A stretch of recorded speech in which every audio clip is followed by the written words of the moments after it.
All right, we're going to get into talking about the brain and neural circuitry and also neuroplasticity. This is a very interesting subject, and it's absolutely integral to the training that we'll do, the top-down training, if you will. Start at the top, work the way down the body, because we know that when a neural circuit is compromised, other circuits will be developed. All right, so what does that mean exactly? Well, we want to retrain the brain to improve movement and reduce falls. And as I already mentioned one time, or maybe more than one time, you're going to hear repetition of some information because it's so important to make sure that you remember it. Okay, so we know that substantia nigra in Parkinson's disease is still functioning. However, as brain cells that are dying off, okay, and what it is doing now is it is automatically outsourcing to the cerebellum and the frontal area to develop them as movement control centers. When we hyper-focus and pay attention and do, deliberate movements and cognition during movement to, let's say, improve multitasking, well, then we are going to be able to enhance the outcome of this outsourcing. Okay, so how do we do it? How does it work? How does it happen? Well, it's the brain and its ability to change itself as needed. It's called neuroplasticity. So the brain has the ability to reorganize and create new neural pathways to adapt as it needs. All right, so let's talk about it. Our key goals for training the brain are, we want to improve movement. Well, we want to improve multitasking abilities. You know that when a person with Parkinson's is multitasking or dual tasking, that in and of itself can be a trigger for freezing, or let's say that freezing will increase the risk of falls and maybe the number of falls. Well, we don't want that. So we want to get better at multitasking. We want to improve movement. We want to reduce falls or eliminate falls. And we're going to do this through neuroplasticity, but we're also going to do it through a very specific set of 2 steps involved in neuroplasticity. Extreme focus is one of them, hyper-focusing, all right? Examples of neuroplasticity, just so you get an idea of what it is before you have ever ridden a bicycle in your whole lifetime, there's a pretty good chance that if you just jump on a bicycle, you're not going to be able to ride it well. I mean, maybe there's the occasional incident where somebody can, but for the majority of us, we get on and we can't ride. Right? So we're falling down, where our balance is off. Maybe we can't even stay on the bike. We can't even move the bike. So we need help. Some people use training wheels. Some people, they have a person with them. Like when I was with my kids, as they're growing up, we would, I would hold on to the seat and handlebars and help them, and then gradually loosen my grip. Well, bottom line is, once they're riding the bicycle, once any of us are starting to ride that bicycle, what is happening is the neural pathways involved in the synaptic firing patterns, electrical synapses between neurons in the brain, once those have established themselves as new neural pathways, well, this gives us the ability to ride a bicycle, okay? So we'll go through the process of intentionally learning to do new things, learn new things, skills, knowledge, multitasking, pretty much anything, right? You're doing it right now just by listening to this. All right, so other examples, there are countless examples. Driving a car, learning a language. I speak Spanish probably 80% fluidly now, but I've been practice on purpose, right? So I'm pretty good at it now. And it's fun. I like it. Playing a musical instrument, but training to move better, walking, rotations, dual tasking. All these things are what we're really looking to do in helping to reduce fall risk. And again, it's done through neuroplasticity. It's done through changing the brain. It's done through taking that primal area, the substantia nigra, primal area, I say primal movement control center, right? And it's outsourcing, because that primal movement control center has neurons that are dying. So movement is going to be compromised almost all the time, and other things are compromised. So we really need to retrain other areas of the brain to take over the job of the substantia nigra to the best of our ability. All right, neuroplasticity. We'll do quite a few different things. Like, For example, cognitive training. We're going to do cognitive training, and we're going to get into this in our intervention portion of the program later. But we'll do cognitive and memory training, and we'll do it during focused movement. We want to challenge the person with Parkinson's disease by implementing cognitive and memory training during focused movement. We also know that a lot of times in Parkinson's, cognition and memory are compromised to some degree, sometimes to a large degree. So our goal, once again, I'm repeating myself, but it bears repeating: develop improved movement skills to transfer to the activities of daily living. So whatever we're doing during the training, we want it to have an advantage outside of the training session. We want it to transfer into daily activities. All right, so there are benefits of cognitive training during movement. All right, we would have a choice though. We could shift movement control to the cerebellum, and that's great. But if we just do what we call attention shifting, doing one thing at a time, anything else we do is probably going to cause an interference. This leaves us with another choice, which is multitask training. Okay, evidence shows that we can improve this. By the way, this verbatim, these words come from Dr. Lisa Moratori in Stony Brook, at Stony Brook University, Long Island, New York. Now, because some neurologists theorize that part of the motor problem is cognitive interference, we especially want to train both cognitive and motor at the same time, all in an effort to improve movement, stability, functionality, and to help reduce or eliminate falls. So let's talk about the nervous system real quick. It includes two major branches: the central nervous system and the peripheral nervous system. Conceptually, these systems link with the brain and the body and all of its parts and organs back to the brain. It's all a continual loop. And if one of those areas is not functioning optimally, then movement is compromised. The nervous systems and the brain all work together. Some of the examples of the job of the nervous system, well, sensation, right? It's your sensory input: eyes, ears, nose, tongue, skin. All right, the brain, nervous system is sensing physical events all the time, and a lot of it is subconscious. For example, if I said to you right now, let's say you're sitting down, how do your feet feel in your shoes? Or maybe you're barefoot. How do your feet feel touching the floor? Well, you can direct your attention. Okay, you can direct your attention this way and consciously, oh, how do I feel? Well, I feel fine or whatever. Maybe I have pain or not. But subconsciously, we have so much going on. We can direct our conscious, we'll talk about that in a minute, to have more awareness. All right, so there's perception, the extent at which any one or more of these sensations become conscious, like we just did. All right, how does your rear end feel sitting in the seat, right? Well, mine is sore because I did a Spartan super race yesterday and I climbed so much, it was unbelievable and I loved it. My glutes are sore, my legs and everything else. So we have directed our attention that way. Feelings, okay, emotions, and there are emotions, they evolve the brain and the body, designed to move us towards particular end goals. Thoughts, a sense of what our brain is doing all the time. It involves creating meaning out of perceptions. It also involves memory. Then we have behaviors and actions. We have learned behaviors, reflexive behaviors. That's a big part of this program later in our intervention, because we want to create more reflexive abilities. You get knocked off balance. We want you to reflexively recover instead of going down. It's called fall recovery, when you almost fall and you don't fall. You're staying upright. So no injury, no fall. And in particular, we're going to talk about deliberate behaviors. All right, that is our primary focus in the course. So how do we maximize neuroplasticity potential? Well, age plays a role. Okay, so children and young adults, the research says, this comes from Stanford University, Dr. Andrew Huberman in particular. Now, it's also published out there in a lot of other places.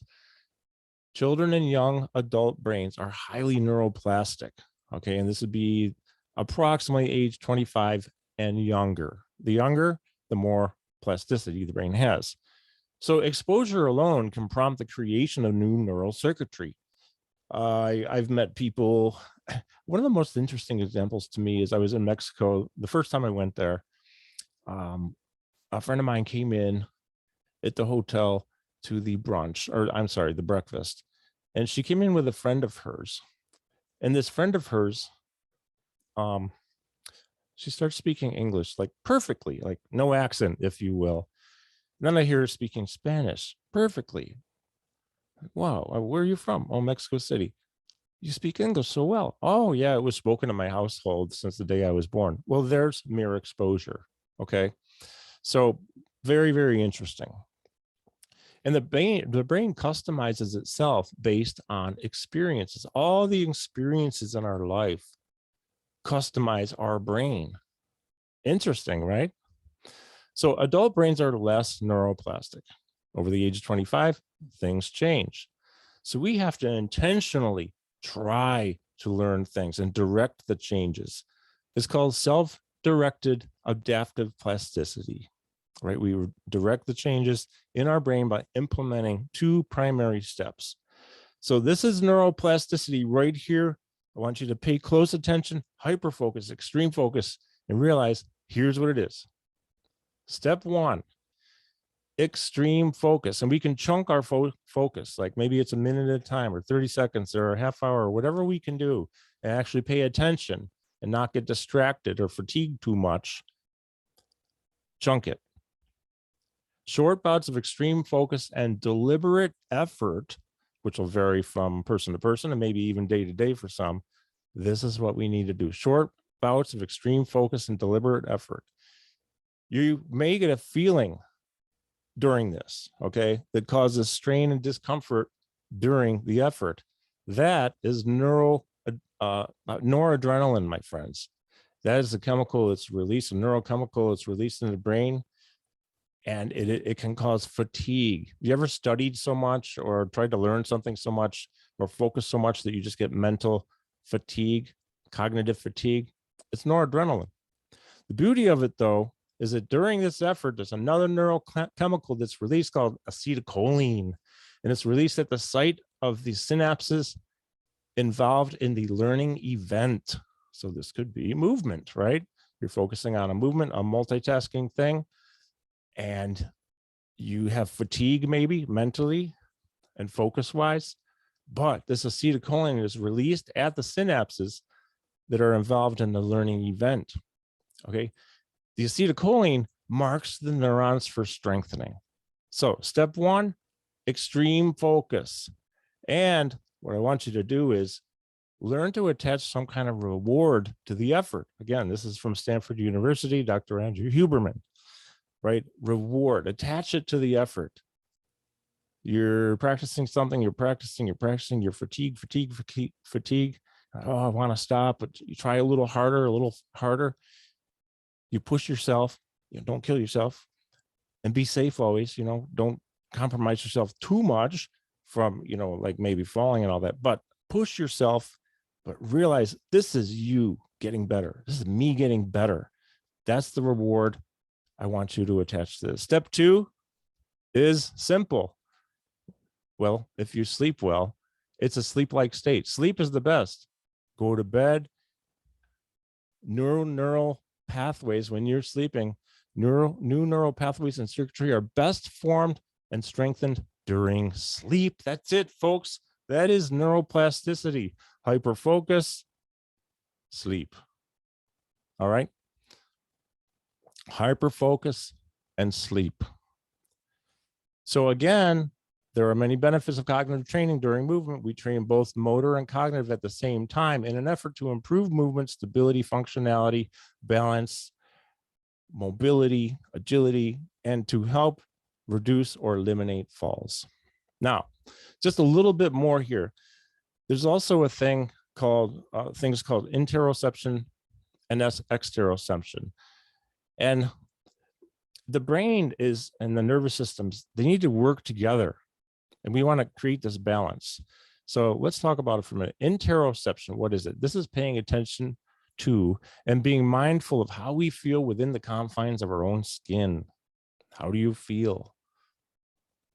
Exteroception, our perception and awareness of what's happening in the outside world. That's what it is. Okay, I'll give you an example.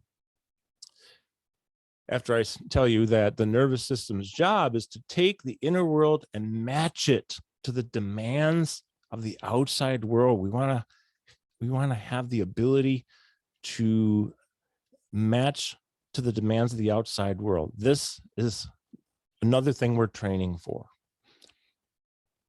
Our goal is to sharpen the nervous system and match inner world with demands of the outer world. So, for example, when we fall asleep, you are purely in relation to yourself with no exteroception. An example would be a couple of weeks ago, a storm came through late in the, 1, 2 in the morning or something like that. I'm sleeping. People are asking me the next day, oh, did you hear the thunder or light? You see the lightning? No, I didn't. Really? Oh no, you didn't wake you up? Well, I'm a pretty deep sleeper. I sleep very well. I'm very lucky. But anyways, no, I didn't see it. So I was completely in interoception. However, a couple of weeks ago, coming back from Miami Beach, a conference I went to, this is a situation that literally happened to me. Okay, I had a connection and I got to the airport in Charlotte and I'm really, really late because the plane coming in was late. I'm literally running to catch the plane.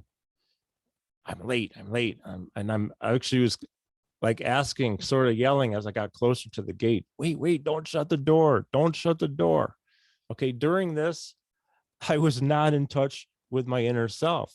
I did have an increased heart rate. I was breathing faster. I was sweating. I was breathing harder, but I was not aware of any of that until I got to the gate and I made the flight and I had a chance to stop, collect myself, calm down. Well, I was in complete exteroception. I was only concerned with the outside world and what would get me onto that plane because I didn't want to miss it. So there are your examples, folks. Okay. So most of the time we're in the middle of exteroception and interoception, and we're going back and forth between the two. The summary of this is it's the job of the nervous system and nervous systems to manage this. The nervous systems can learn and change as needed. And to summarize this section about neuroplasticity in the brain, we know that when these electrical synapses are happening between neurons, okay, and they create these new neural pathways that give us an ability to, let's say, improve some skill, some set of knowledge, some ability, okay, that's because these synapses are happening between neurons. We know that the more we practice, okay, frequent and repetitive training is going to help develop a new ability or a skill, and this causes the formation of these synaptic neural pathways because of synaptic firing patterns between the neurons in the brain. For example, when you learn to ride that bicycle, well, you now have a set of neurons. I don't know how many. You have various neurons that are going to light up every time you get on that bike. They fire up and they give you that ability to ride the bicycle. Isn't that awesome? It gives me the ability to speak Spanish almost fluently because I do it almost every day. Meetings, Zooms, stuff, or I travel a lot to Spanish speaking countries and I get to interact in Spanish, right? So what's cool though is, you know how when you don't ride a bike, let's say, a lot of people have gone through this. I've gone through this. Haven't ridden a bike, let's say, for a year or 2 years or whatever, or maybe longer. But when you get back on the bike and you start to pedal, well, you might be rusty and a little off balance for a few minutes, but you don't have to relearn, take all day or all week or all month to relearn how to ride, unless, God forbid, you've had a traumatic brain injury or a stroke or some kind of brain damage. But if everything is intact and there's no injuries, well, all that's happening is these neural pathways, the bicycle riding neural firing pathways, they just haven't been working for a while because you haven't been riding the bike, but they fire right up again because they're still there and they're likely still connected. And boom, it's just like riding a bicycle. Does that make sense? All right. So through regular training, these neural firing patterns are reinforced. Remember, it's from deliberate effort, self-adaptive self-directed adaptive plasticity, where you're deliberately focusing on learning the skill, the knowledge, the effort, the movement. You're extreme focusing, you're chunking this, you're doing it in bits of, let's say, practice or repetition, where you're cognitively a little bit fatigued, but you're focusing. That's all so highly beneficial. So then you sleep. Okay, step one, hyper focus, practice, practice, practice. Feel fatigue, take a break, do it again. Step two, sleep. Now, how soon is this going to take effect? It depends on how much you practice, and everyone's different. We can't put a timeline on anything, but I can tell you that there are countless times, and maybe this has happened to you as well, where I've been studying and studying and studying, and all of a sudden it could be 2-3 weeks later, and I've been studying almost every day the same stuff because I'm trying to learn it, or I'm trying to practice a new skill. Well, I wake up one morning and it's just like, whoa, I got it. I can do this now. This is amazing. Well, that's because you had enough times of repetition, frequent and repetitive training, to keep firing these neurons together. And eventually they wire together. But that's because you also had enough sleep, enough nights of sleep, so that one day you wake up and you just pretty much going to be better at it. And then you just keep practicing, and then move on to something else, practice something else. All right. So the more solid the connections between neurons, the better we can perform these new skills. That's it for this section, folks. Neuroplasticity is a game changer, and I hope you enjoyed this. Have a great day.